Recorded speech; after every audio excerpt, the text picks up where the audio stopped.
an ordinary event. The fact that it happens to all of us doesn't make it any easier. I turn a corner and suddenly, without warning, I stand full before a mirror, and there it is, my mother's face staring back at me in disbelief. The face I once swore I'd never have. All right, we are with Carol Connolly, the Poet Laureate of St. Paul, Minnesota. What is a Poet Laureate of St. Paul, Minnesota?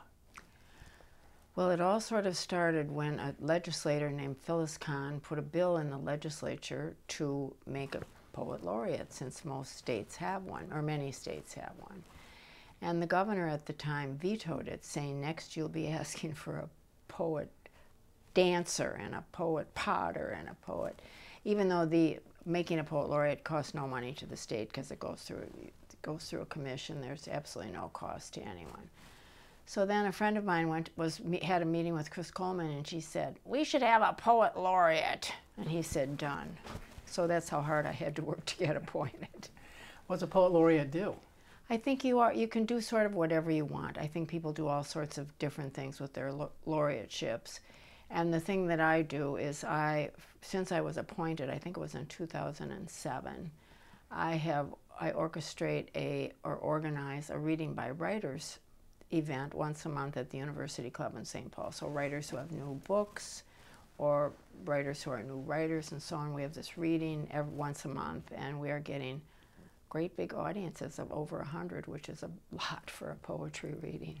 But I do this reading series, which I consider as my sort of gift to the poets in Minnesota, really. Can you talk a little bit about the literary community here in St. Paul? What type of community is it? I think we have a very vibrant literary community in St. Paul and Minneapolis.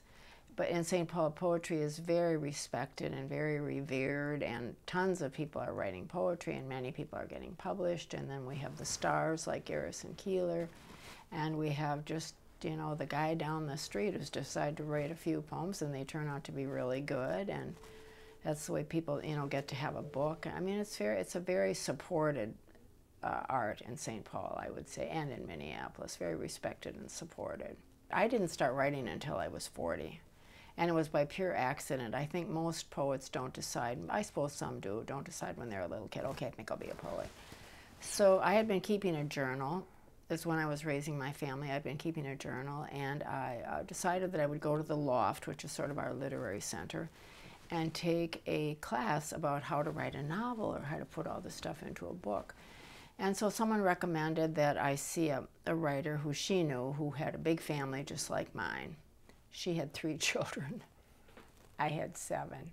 So her situation was filled anyway. Her class was filled. So then I thought, well, as long as I'm here, I'll take a class in poetry, and that's how it all started.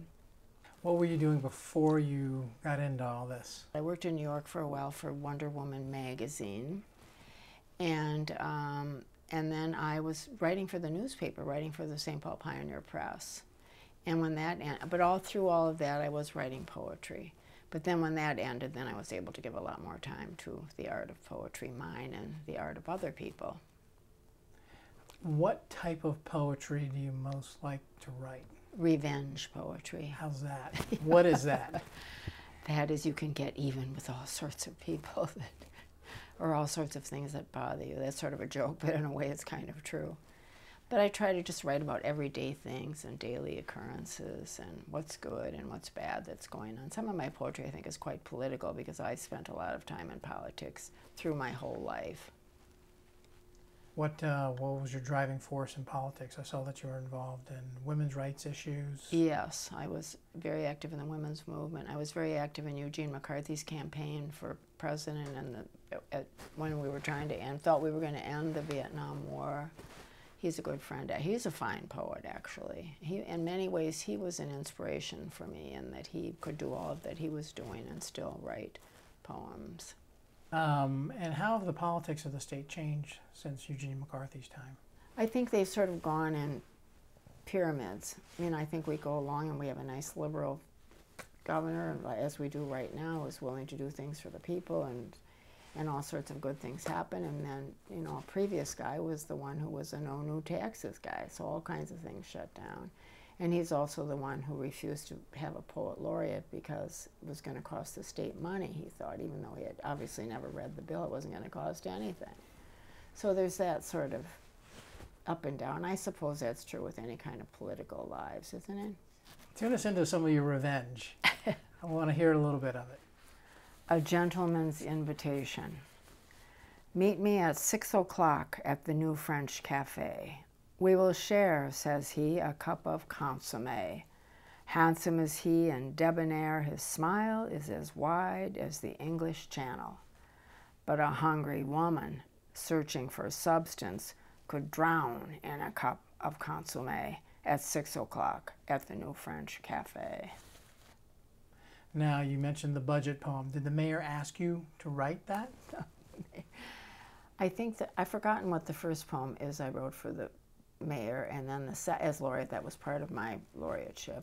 And then the second one, he asked me if I would write a poem for the budget. And so I did. Can we hear a little bit of it? Yes. Poem for the budget address, August 14th, for Mayor Chris Coleman. The sun rises and the drama that is our daily life begins. We ride bicycles and buses, drive gas guzzlers and hybrid cars, trucks with Coca-Cola logos. We worry for our daughters who tattoo their ankles.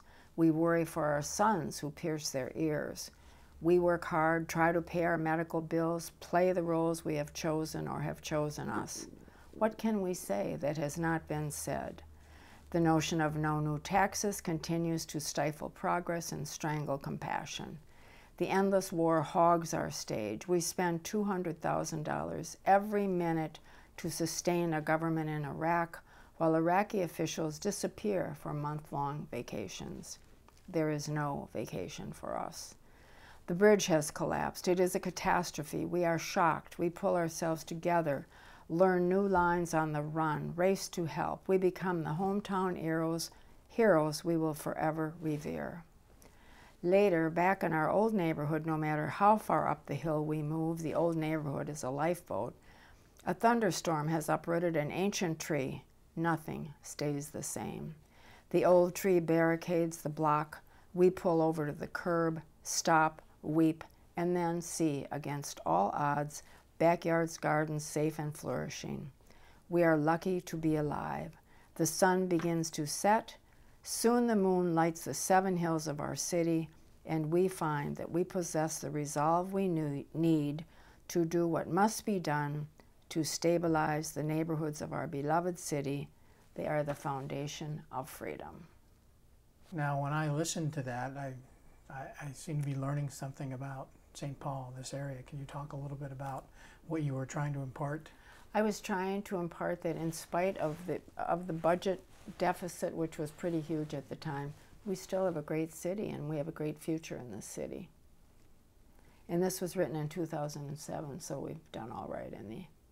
Now, you mentioned the bridge. The bridge. The bridge that we all saw on the national news. news. Yeah. What was that like to live through? Well, it was, it was in Minneapolis, so Yep. It was like in a different world for many of us. But for the people that were involved, it was horrific. What's been the best part about being a poet laureate? It's a wonderful honorary thing. It's really a lovely thing, and I'm very grateful to have this appointment.